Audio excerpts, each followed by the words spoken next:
Hi, I'm Betsy, and in this video I'm going to be showing you how to use Loom.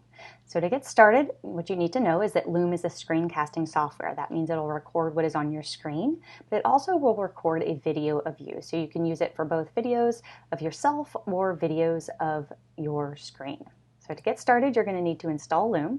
So you're going to go to your web, and you're going to go to the Loom for Education page and click this Get Loom for Free button. Once you've signed up for Loom, you're going to need to install Loom on your computer. Now there is also a Chrome extension, but the computer version has a lot more options, and you're going to want to go ahead and install that. What that's going to do is it's going to put this menu bar right here, it says Loom, onto your desktop. And so when you're done downloading and installing Loom, you're going to go ahead and click right here and click Sign In. Okay, I would go ahead and sign in with Google. It'll be the fastest way to make sure that you get your free teacher account, and then sign in like you normally would. Then what you're going to want to do is you're going to get ready to record. So what you need to know is that there are some preferences. So these three dots, I call them the magical more menu, but a lot of people have other names for them.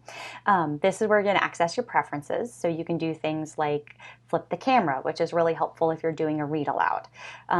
You also can decide whether you want to do full screen or just a window, or you can even actually make just a custom size. So if you want to just record part of a website or something, you can do that.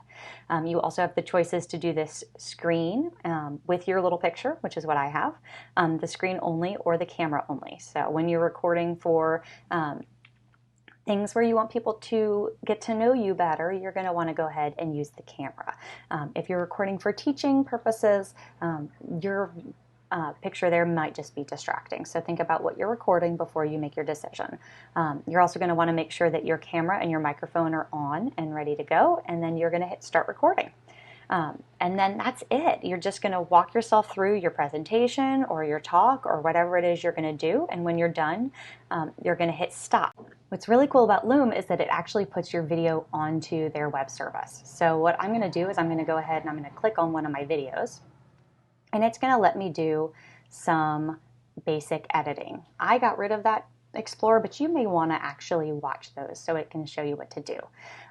So Loom has some great features that are going to make recording your videos a lot easier. One of my favorite is this trim feature. So the trim feature lets me cut out that beginning of the video where I'm getting myself ready to record. I can cut out the end, or, oh, you know what, I kind of messed up somewhere. I get Loom for free. Oh, I messed up somewhere in the middle, so I'm going to drag my handles here. And anywhere that's red, I'm just going to click remove, and it's going to trim it, which is going to be really helpful. And then right here, I'm going to copy the link. You're going to want to make sure that link sharing is set to only people with the link. That's going to make it a little bit more private. You can copy this link and you can send it to whatever you need. So you can put it in an email to parents, you could upload it to a service like Seesaw or Google Classroom or whatever tool you're using to communicate with your students.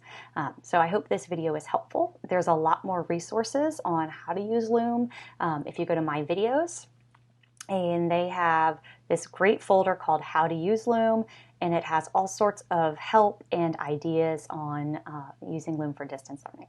So if you have any questions, just let me know, and I'll see you next time.